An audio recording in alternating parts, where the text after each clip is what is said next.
Now, Yes, sir. good morning. Morning, sir. Good morning, sir. देखो, Good morning, sir. Good morning बेटा, good morning. हम लोग आज हमारा जो कल रे ऑप्टिक्स चल रहा था उसी से आगे बढ़ रहे हैं हम लोग। तो आप लोगों का जो टॉपिक था वो आप लोगों का था चैप्टर नंबर 9 रे ऑप्टिक्स। मैंने कल आप लोगों को इसमें लाइट की डिफाइन बताई थी सबसे पहले, देन आप लोगों को रिफ्लेक्शन रूल्स बताए थे, spherical mirror and related terminology, उसके बारे में हम लोगों ने बात की थी। वो सब इजी था, आप लोगों ने 10th क्लास में कहीं ना कहीं पढ़ भी रखा है सबने। अब आप लोगों के जो आ रहा है नेक्स्ट टॉपिक वो है हमारा रे ऑप्टिक्स। रे ऑप्टिक्स के अंदर रिलेशंस। तो रिलेशंस किस किस के बीच में, तो रिलेशंस निकालने हैं हम लोगों को। फर्स्ट रिलेशन आता है हमारा यहां पर relation in between radius of curvature R and focal length F. Relation in between radius of curvature and focal length F. अब देखो, आप लोगों को सबको पता है, 10th क्लास में पढ़ रखा है कि sir R equals to 2F होता है, लेकिन इसको हम लोग मैथमेटिकली प्रूव कैसे कर सकते हैं? तो हम लोग R और 2F का रिलेशन किसमें होता है बेटा? मिरर्स में होता है। मिरर कितने टाइप के होते हैं? एक होता है कॉनकेव, एक होता है कॉन्वेक्स। तो हम लोग दोनों के लिए कर ले। तो मैं पहले यहां पर कैलकुलेशन कर रहा हूं for concave mirror, for concave mirror. अब देखो, फॉर कॉनकेव मिरर की कैसे कर सकते हैं, देखना ध्यान से, सब जगह रिलेशन कैसे फाइंड आउट करते हैं। अगर मेरा यहां पर आप लोगों के पास कॉनकेव मिरर बना रखा है, ये कॉनकेव मिरर है, तो कॉनकेव मिरर में ये पॉइंट पोल होगा मेरा, ये सेंटर ऑफ कर्वेचर होगा, इसको मैंने ज्वाइन कर दिया, ये मेरा मिड पॉइंट फोकस हो गया, प्रिंसिपल फोकस। हम लोगों ने पढ़ रखा है कि प्रिंसिपल फोकस के अगर पैरेलल कोई लाइट आई है तो पैरेलल लाइट रे जो होगी वो आफ्टर रिफ्लेक्शन, ये कोई पैरेलल लाइट रे है, पैरेलल इंसिडेंट लाइट रे, it will reflect from the spherical mirror and intersect the principal focus at F point, या intersect the principal axis at F point. Clear? Now, यहां हम लोगों को डिफरेंशिएट करना है कि हमारा angle I and angle R कौन सा है। तो फिर वही मैंने तो बताया था कि सेंटर ऑफ कर्वेचर से जो आप लोगों के पास लाइट आ रही है, मतलब मेरा अगर ये एंगल I है तो मेरा डेफिनेटली ये एंगल कितना होगा? R होगा या नहीं होगा? बताओ भाई, होगा। सेकेंड चीज, अब देखना एंगल I और R के साथ में क्या है। सब जगह को ध्यान से देखो सर, ये एंगल I है और ये एंगल R है, तो according to reflection rules angle I and angle R कितने होते हैं बेटा? इक्वल होते हैं क्या? बिल्कुल होते हैं। देखना दूसरी चीज, ये मेरा जेड शेप दिख रहा है सबको, देखो ये वाला, ये सबको जेड शेप दिख रहा है क्या? तो ये अगर एंगल I है तो सोच के बताओ ये एंगल कितना होगा बेटा? मेरा I ही होगा। अल्टरनेट एंगल होगा कि भाई ये जो जेड शेप दिख रही है, ये जेड शेप है, तो ये अगर मेरा एंगल I है तो सेम मेरा ये एंगल कितना होगा? I होगा। एंड एंगल I और R क्या है? इक्वल है। इट मींस ये I जो है मेरा किसके इक्वल हो गया? R के इक्वल हो गया। क्लियर? नाउ ट्राइंगल की प्रॉपर्टी पढ़ी है आप लोगों ने 10th क्लास के चैप्टर्स में कि the sum of two interior angles will be equals to exterior angle. Now यहां पर मुझे ट्राइंगल दिख रहा है C, इस पॉइंट को नाम दे दिया मैंने M, CMF। इस ट्राइंगल में interior angle I and R, इसका अपोजिट एंगल कौन सा होगा? ये वाला। तो दोनों की वैल्यू क्या हो जाएगी?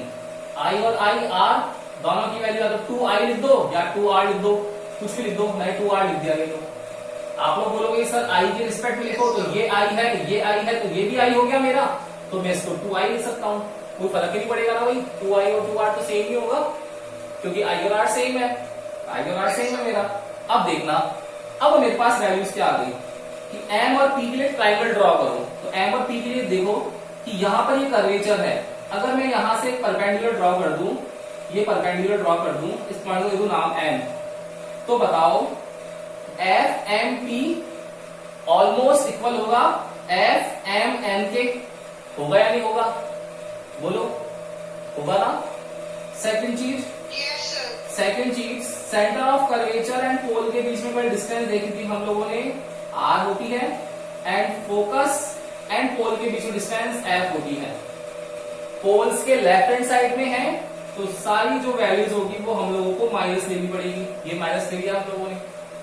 नाउ ट्राइंगल कौन कौन से दिख रहे हैं आप लोगों को? अब देखो, दो ट्राइंगल दिख रहे हैं सबको, तो क्या हो जाएगा? एक ट्राइंगल दिख रहा है MCP या MCN, ये रहा। एक दूसरा दिखेगा आप लोगों को MFN। इन दोनों ट्राइंगल्स को लेना है। क्यों? क्योंकि F के लिए क्या आ रहा है? ये वाला ट्राइंगल FMN, और R के लिए कौन सा ट्राइंगल आ रहा है? CMN। तो CMN प्लस FMN, इन दोनों ट्राइंगल्स को हम लोग क्या करेंगे? ले लेंगे और दोनों ट्राइंगल से सॉल्व कर देंगे। ठीक है, तो वैल्यूज लिखनी है हम लोगों को। तो कितना आएगा? स्टार्टिंग में क्या लिखेंगे हम लोग डेरिवेशंस के? According to reflection rules angle I is equals to angle of R, therefore इस पॉइंट को नाम दे दो कुछ, मैंने दे दिया A। तो एंगल AMC, देखो एंगल AMC ये वाला एंगल, एंड एंगल कौन सा? MCF, दोनों क्या होंगे? Alternate angle. तो एंगल I के इक्वल हो जाएंगे, ब्रैकेट में लिख दो यहां पर अल्टरनेट एंगल AA। ठीक है, and in triangle MCF, angle कौन सा एंगल? ये वाला एंगल। तो angle M plus angle C जो होगा वो एंगल MFP के होगा, इक्वल होगा, दोनों का सम। तो कितना हो गया? मेरा एंगल हो गया I प्लस इसकी जगह भी I लिख दिया, तो ये कितना आ गया? 2 ऑफ I आ गया। तो ये मेरा 2 ऑफ I हो गया। MFP की वैल्यू होगी 2 ऑफ I। ठीक है, नाउ ट्राइंगल्स लेंगे। तो देयरफॉर इन ट्राइंगल, कौन सा triangle? Triangle MFP। In triangle MFP, इस MFP में मुझे क्या निकालना है? देखो ध्यान से देखो, ये मेरा थीटा है, तो थीटा के सामने क्या होगा? परपेंडिकुलर। 90 के सामने हाइपोटेनस, ये बच गया क्या? बेस। तो मुझे ट्राइंगल का चेक करना है। तो ट्राइंगल कैसे चेक करते हैं हम लोग? PBT HHB से। तो मुझे रिलेशन लिखना है, तो परपेंडिकुलर ड्रॉ करा, परपेंडिकुलर और क्या गिवन है? बेस। और परपेंडिकुलर और बेस के लिए आप लोगों को रिलेशन दिख रहा होगा कि हमें tan थीटा अप्लाई करना चाहिए। तो हम लोग इन ट्राइंगल MFP, इस MFP लिख दो, या MFP की जगह आप लोग चाहो तो M लिख दो। MN/C है। क्या हो जाएगा? tan 2i।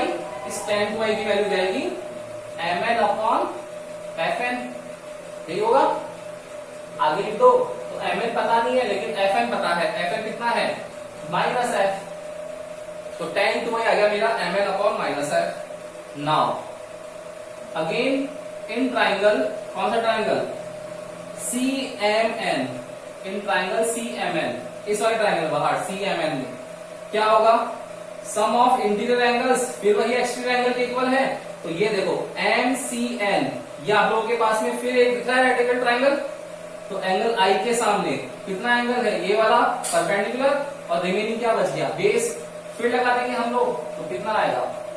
tan I आएगा इस बार। तो tan I कितना आएगा? MN/CN। MN/CN।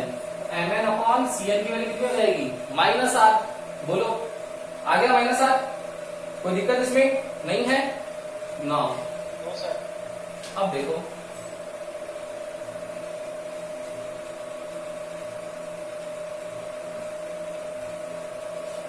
अब देखना बेटा, ध्यान से देखना इस चीज को। मैं बोल रहा हूं, मैंने आप लोगों को 11th क्लास में सिखाई थी एक चीज, याद हो तो? Sine for small angle sine theta is nearly equals to theta, cos theta is nearly equals to 1 and tan theta is nearly equals to theta. बताओ ये बता है नहीं आप लोगों को? बताया था ना? Sine theta nearly equals to theta, cos theta nearly equals to 1 and tan theta nearly equals to theta for small angles. यहां देखो, स्मॉल एंगल्स के लिए tan थीटा को हम लोग इक्वल कर देंगे क्या? तो ये मैंने लिख दी मेरी इक्वेशन फर्स्ट, ये लिख दिया मैंने इक्वेशन सेकेंड। तो देखना क्या आ जाएगा मेरा, फॉर स्मॉल एंगल्स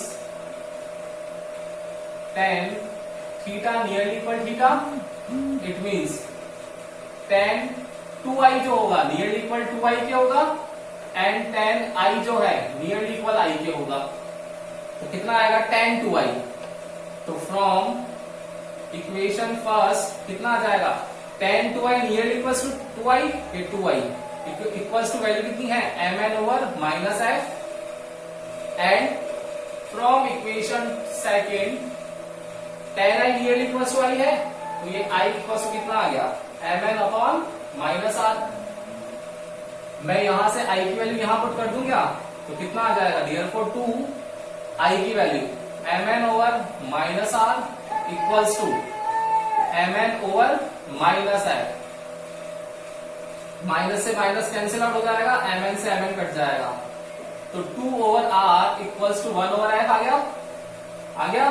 अब इसको मैं क्रॉस मल्टीप्लाई कर लूंगा, तो देखो कितना आ जाएगा, r इक्वल्स टू 2f आ जाएगा क्या, हैंस प्रूफ। बोलो यही तो चाहिए था हम लोगों को।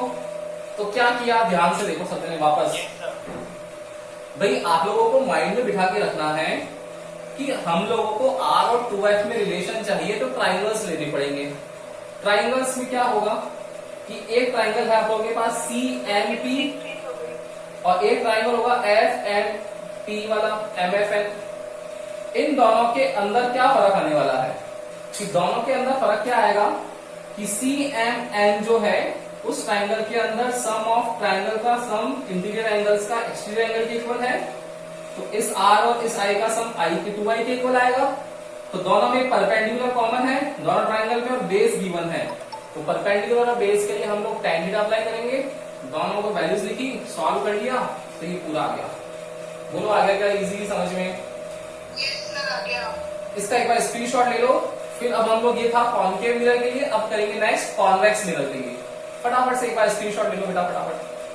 ले लिया सर। यस एवरीवन, सबने ले लिया? यस सर ले लिया। Yes sir. नाउ अब हम लोगों को पढ़ना है फॉर कॉन्वेक्स मिरर।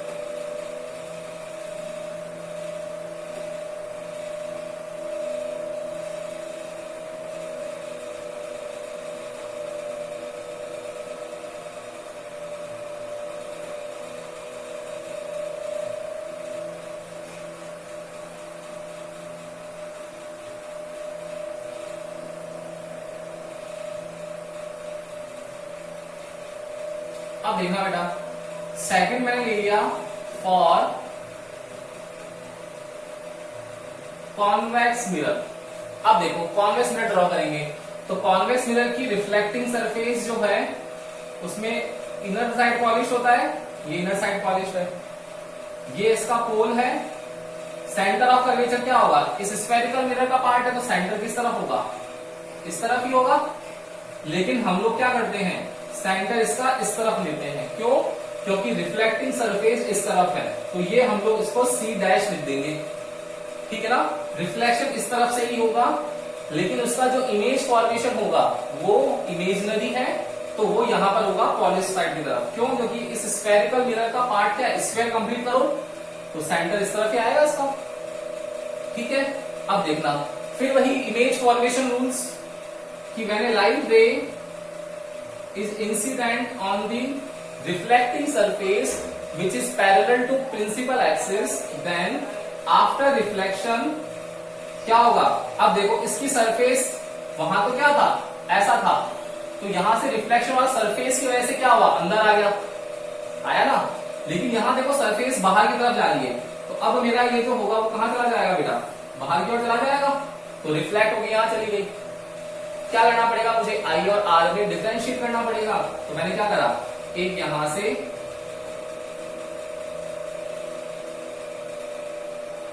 से मैंने नॉर्मल ड्रॉ कर दिया सेंटर ऑफ कर्वेचर से।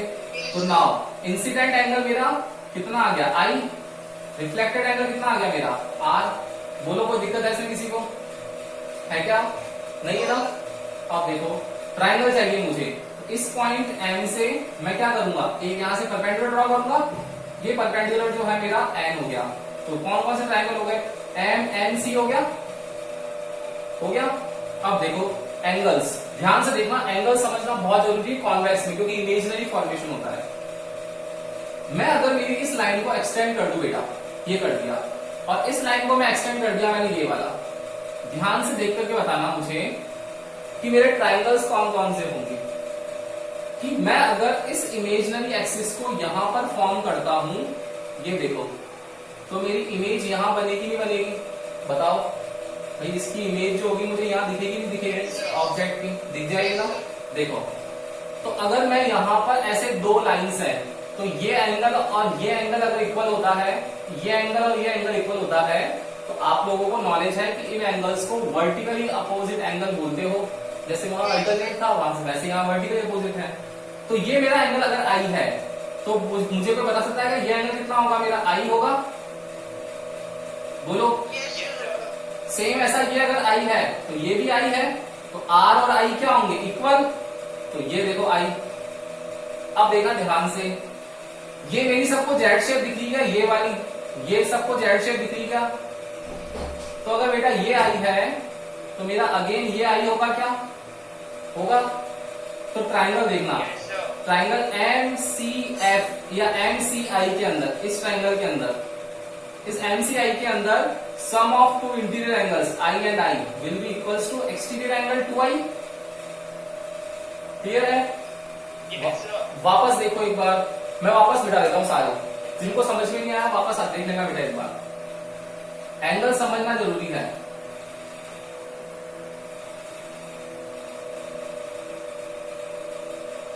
देखो वापस देखो एक बार, वापस देखो। मैंने क्या बोला कि सेंटर ऑफ कर्वेचर से जो लाइट आ रही है वो नॉर्मल जैसे बिहेव करती है, तो इंसिडेंट और रिफ्लेक्शन एंगल को बताती है मेरे। ये इंसिडेंट लाइट है, तो मेरा ये जो एंगल होगा बेटा, ये कितना होगा बताओ, आई होगा। सेम ये जो एंगल होगा मेरा आर होगा, ठीक है। अब मुझे वर्टिकली अपोजिट, तो इस लाइन को अगर मैं फर्दरली एक्सटेंड कर दूं, तो ये अगर मेरा एंगल आर है, तो ये भी मेरा आर होगा, लेकिन आर और आई क्या होंगे, इक्वल। तो मैंने इसको लिख लिया आई। सेम मेरा ये अगर आई है, तो ये भी मेरा आई होगा, ये रहा आई, ठीक है। Clear. Now sum of interior angles देखना, ये जेड शेप है, ये जेड शेप है, तो ये अगर आई है, तो ये भी कितना होगा, आई होगा। या फिर आप लोग डायरेक्ट भी कर सकते हो कि ये आई और आई दोनों 2i हो गया, तो देखो ये जेड शेप है, तो ये भी डायरेक्ट 2i हो गया। या फिर इन दोनों का सम 2i हो गया। आप लोगों को जैसे इच्छा है अपना कॉन्सेप्ट अप्लाई कर सकते हो, बस वो थ्योरम के अकॉर्डिंग होना चाहिए। देखो ये आई, तो ये भी आई, ये आई और आई का सम एक्सटीरियर एंगल के इक्वल। या फिर इसको आई, दोनों को आई कर दो तो 2i, तो ये 2i हो गया, तो ये जेड शेप, फिर ये 2i, ये 2i हो गया। आगे आई और 2i। डिस्टेंस लिखनी है मुझे, तो बताओ मेरी पोल से जो फोकस पॉइंट होता है उसकी डिस्टेंस कितनी होती है, फोकल लेंथ f। अब राइट हैंड साइड में है इसलिए ये प्लस है, यहां से ये सेंटर ऑफ कर्वेचर की डिस्टेंस प्लस आर। अगर पीछे होते हैं तो हम लोग माइनस है, बट माइनस आर लिख देते कॉन्केव में। नाउ ट्राइंगल्स, ट्राइंगल्स कौन से होंगे बेटा, इन ट्राइंगल कौन सा, ये वाला एम सी आई, इस ट्राइंगल में एम सी आई, इस ट्राइंगल एम सी आई में क्या होगा, देखो इस एम सी आई में sum of interior angles i and i will equals to exterior angle 2i, ठीक है, विच इज इक्वल्स टू कौन सा angle, m i n k, m i n के।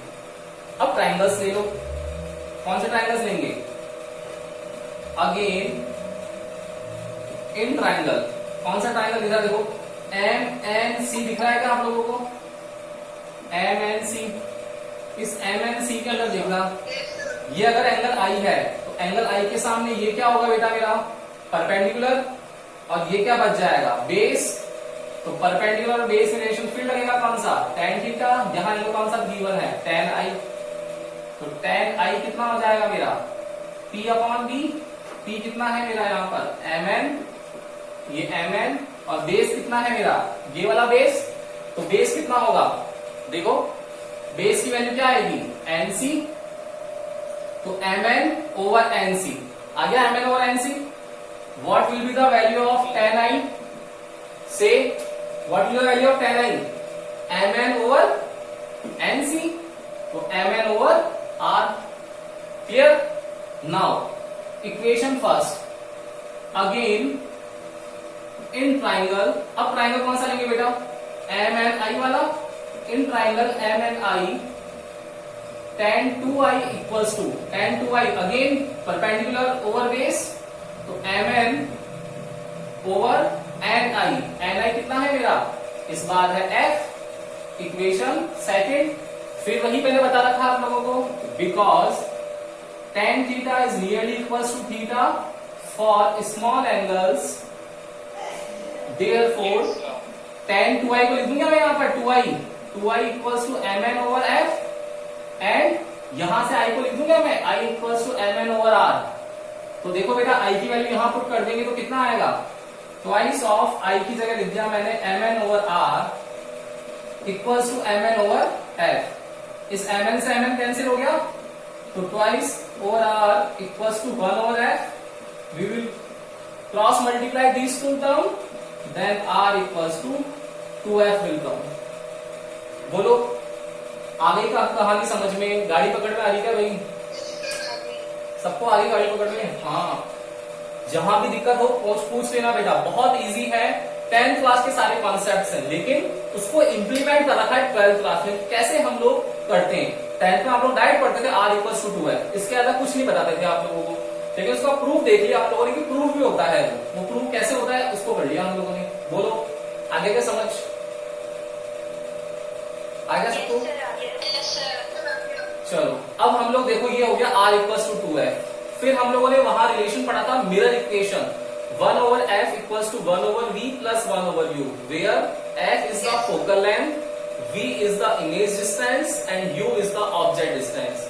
Now relation in between f, v and u, इसका एक वो लेना screenshot, फिर हम लोग उस पर चलते हैं। फटाफट से देखो,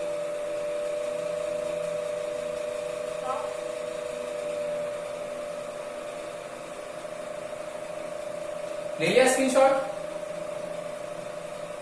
Yes, sir. Yes, sir. देखो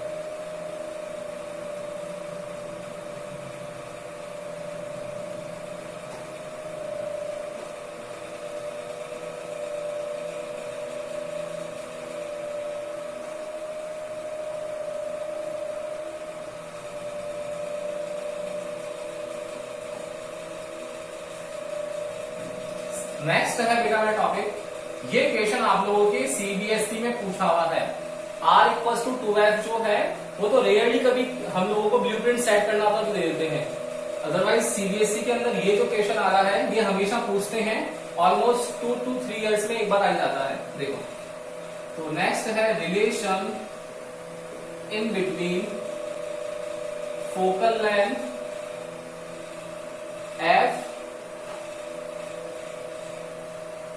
image distance v and object distance u। मुझे रिलेशन निकालना है। फिर वही अपना concave mirror and convex mirror. तो फर्स्ट हम लोग कर रहे हैं फॉर कॉनकेव मिरर।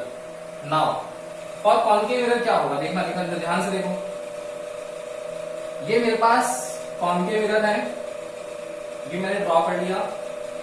आप लोगों को पता ही है कि ये पॉइंट P होता है, ये सेंटर ऑफ कर्वेचर होता है। हम लोग बोल रहे हैं कि कोई सेंटर ऑफ कर्वेचर से यहां से कोई इसके यहां से लाइट आ रही है, देखो ये है मेरा ऑब्जेक्ट। इस ऑब्जेक्ट को मैंने नाम दे दिया A एंड B, ठीक है। अब इस ऑब्जेक्ट से लाइट आ रही है, तो मैंने क्या बताया था, बियॉन्ड सी जो होगा वो ऑलवेज पैरेलल लाइट प्रोड्यूस करेगा। तो बियॉन्ड सी है, it means the light, the incident light will come in the form of parallel. देखो पैरेलल लाइट के फॉर्म में आ गई। नाउ यहां से रिफ्लेक्ट होगी कहां जाएगी बेटा, प्रिंसिपल फोकस से पास होगी। ये देखो प्रिंसिपल फोकस हो गया, क्लियर है, ये मेरा हो गया। दूसरी चीज, अब मुझे इमेज फॉर्म करनी है, तो इमेज फॉर्म कैसे होगी, सेकंड रूल अप्लाई करेंगे।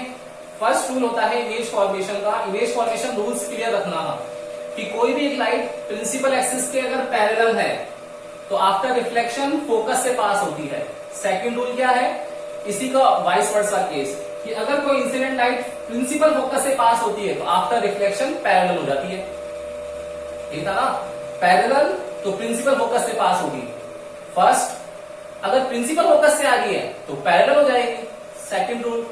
थर्ड रूल क्या था, सेंटर ऑफ कर्वेचर से आई तो सेंटर ऑफ कर्वेचर से पास होगी।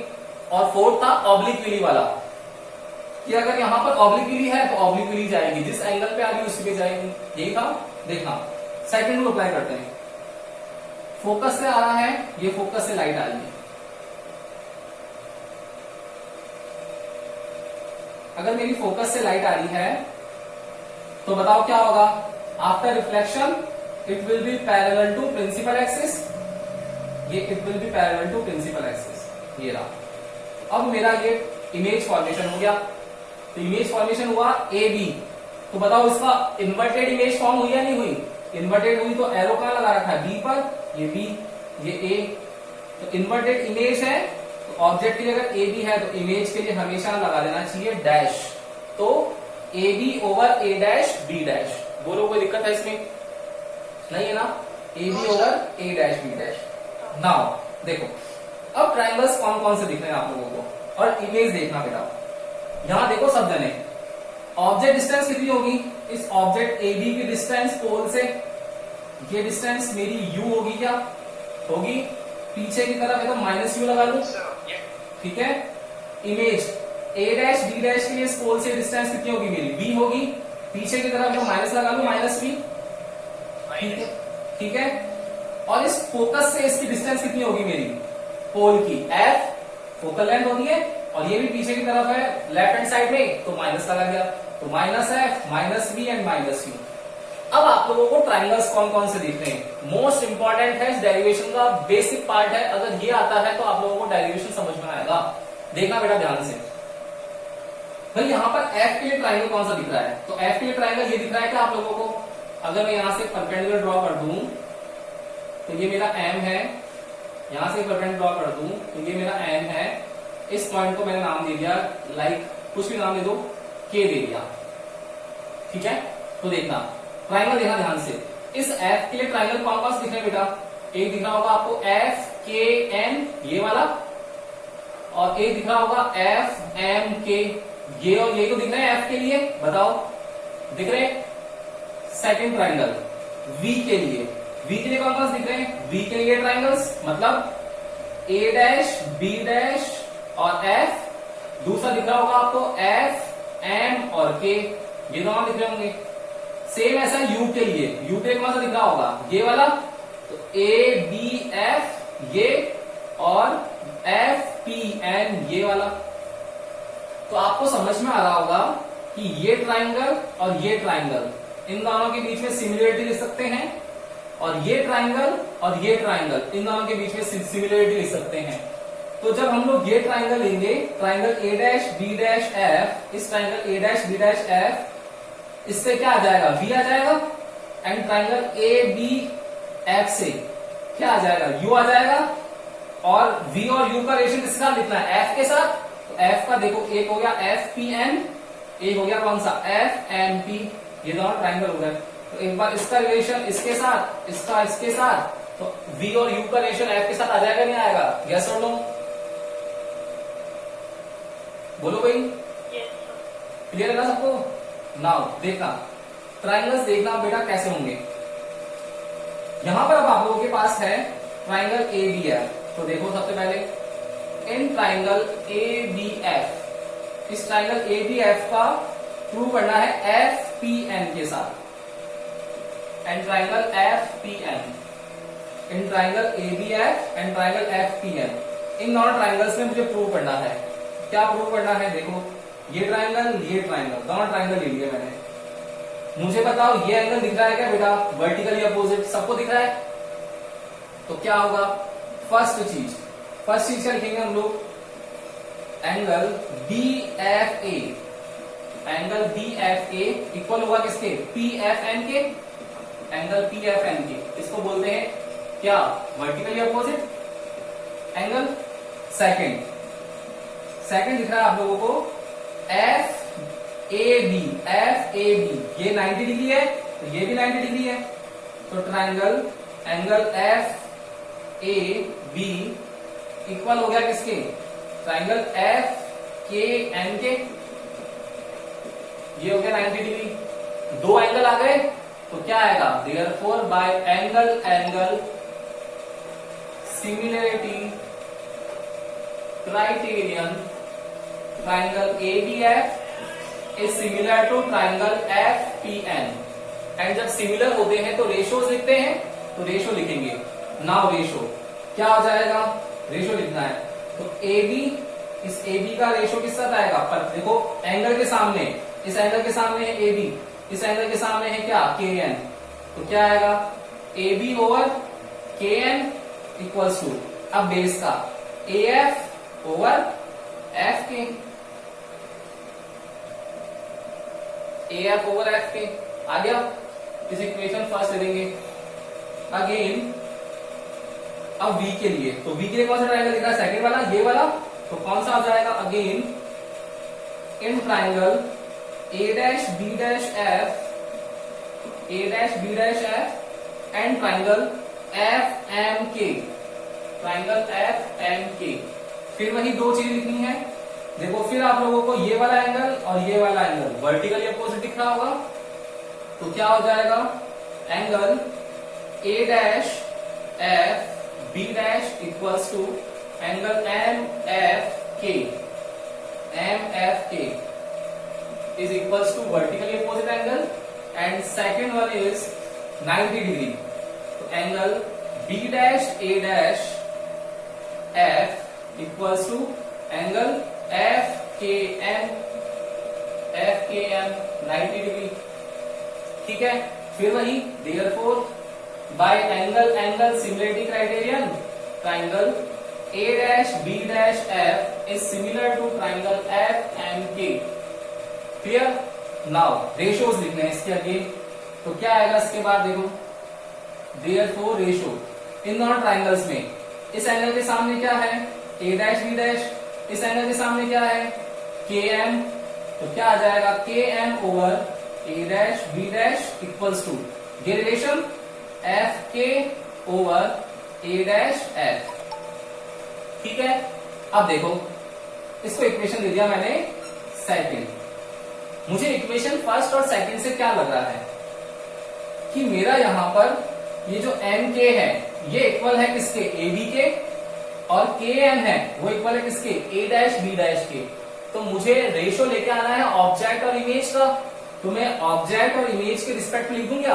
ऑब्जेक्ट कितना है AB एंड इमेज कितना है A डैश B डैश, तो मुझे AB और A डैश B डैश के बीच में क्या लिखना पड़ेगा, रिलेशन लिखना पड़ेगा, ये तो लिखना पड़ेगा। तो देखना एक बार इसका स्क्रीनशॉट ले लो फटाफट से। यहां तो समझ में आ गया क्या, यस और नो, बोलो भाई, आ गया ना। एक बार इसका स्क्रीनशॉट ले लो, आगे चलते हैं इसके, फटाफट से ले लो स्क्रीनशॉट।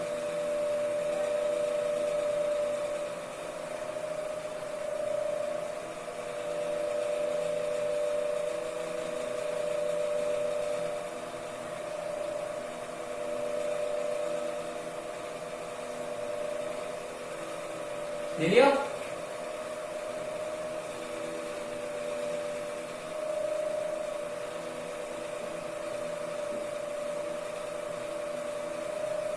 यस।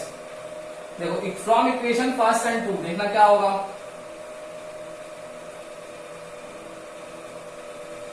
इन डायग्राम कौन सा, MK, MK is equals to AB and ये KN equals to A dash B dash, ये और ये इक्वल हो गए, ये और ये इक्वल हो गए, तो क्या आ जाएगा आप देखना इन दोनों से, इक्वेशन फर्स्ट एंड सेकंड से। देयरफॉर फ्रॉम इक्वेशन फर्स्ट क्या आने वाला है, इक्वेशन फर्स्ट से AB और KN की जगह क्या लिख दूंगा मैं, A डैश B डैश, तो AB over A dash B dash equals to AF over FK, equation third. And from equation second क्या आएगा बताओ, इक्वेशन सेकंड में क्या है, KM, इस KM की जगह क्या लिख सकते हैं, AB तो A B over A dash B dash equals to F K over A dash F, equation 4। देखो ये भी A B over A dash B dash, ये भी A B over A dash B dash, दोनों equal हैं, तो equation third और fourth से इसको इक्वेट कर सकते हैं। Therefore from equation third and equation fourth क्या होगा, ए एफ ओवर एफ के equals to F K over A dash F. ठीक है, अब वैल्यूज लिखनी है, फटाफट से वैल्यूज लिख लो और सॉल्व कर लेंगे इसको। देखो तो क्या आएगा,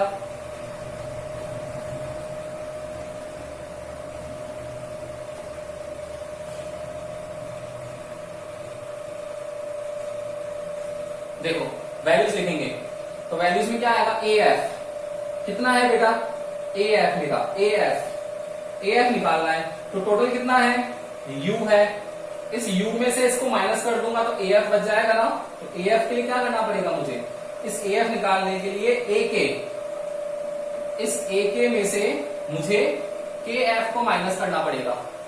सेम अगर मुझे एफ के निकालना है तो एफ के लिए क्या करना पड़ेगा, एफ के की वैल्यू डायरेक्ट पता है मुझे कि माइनस एफ है। ठीक है, नाउ अब एफ के अगेन कितना है, minus f a dash F, ये निकालना है, तो पूरा कितना है मेरे पास, माइनस बी, इसमें से ये चला गया तो कितना बच गया, माइनस बी, और इसमें से ये रिमेनिंग हटा दिया हम लोगों ने। पूरा देखो एक बार लिख लेते हैं, ए डैश एफ निकालना है तो इस ए डैश के में से मैं अगेन एफ के को माइनस कर दूं क्या, तो देखना क्या आ जाएगा, वैल्यू ऑफ ए के वैल्यू कितनी है आप लोगों के पास, ए के की पूरी माइनस यू, ये माइनस यू, के एफ की वैल्यू कितनी है यहाँ पर, के एफ कितना है, माइनस एफ, तो माइनस माइनस एफ, ये माइनस एफ इक्वल्स टू यहां minus f, a dash k कितना है, ए डैश के पूरा कितना है, b minus B, minus f k is minus F, minus minus plus हो जाएगा, तो minus u minus minus plus f divided by minus f, ये आएगा, and minus F minus B minus minus plus, ये plus F. ठीक है, cross multiply कर लेंगे तो कितना आएगा, माइनस माइनस प्लस हो जाएगा, तो F square equals to minus U plus F minus B plus F, multiply करो देखो तो कितना आएगा, F square equals to minus U और माइनस प्लस, तो यू बी ये माइनस और ये minus U F plus plus minus minus minus B F plus plus plus ये प्लस एफ स्क्वायर, ये एफ स्क्वायर से एफ स्क्वायर कैंसिल हो गया, तो क्या बच गया, U B minus U F minus B F equals to 0।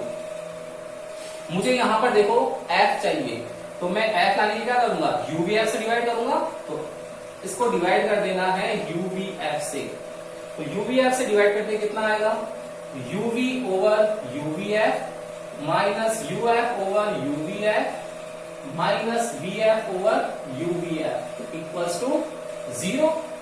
ठीक है, देखो इस यूवी से यूवी कैंसिल हो गया, इस यूएफ से यूएफ कैंसिल हो गया, इस वीएफ से वीएफ कैंसिल हो गया, तो कितना बच गया, 1 over F minus 1 over V minus 1 over U equals to 0। इसको लिखेंगे हम लोग, तो 1 over F equals to 1 over we plus 1 over U लिख सकते हैं क्या, बोलो लिख सकते हैं ना, यही तो हम लोगों को प्रूव करना था, मिरर इक्वेशन हमारी यही तो है कि 1 over F equals to 1 over we plus 1 over U होता है।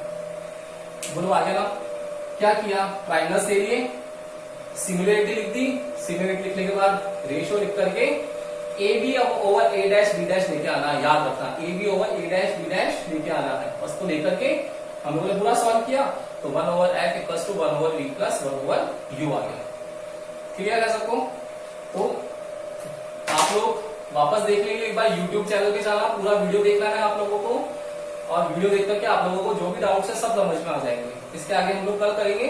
Okay, good day.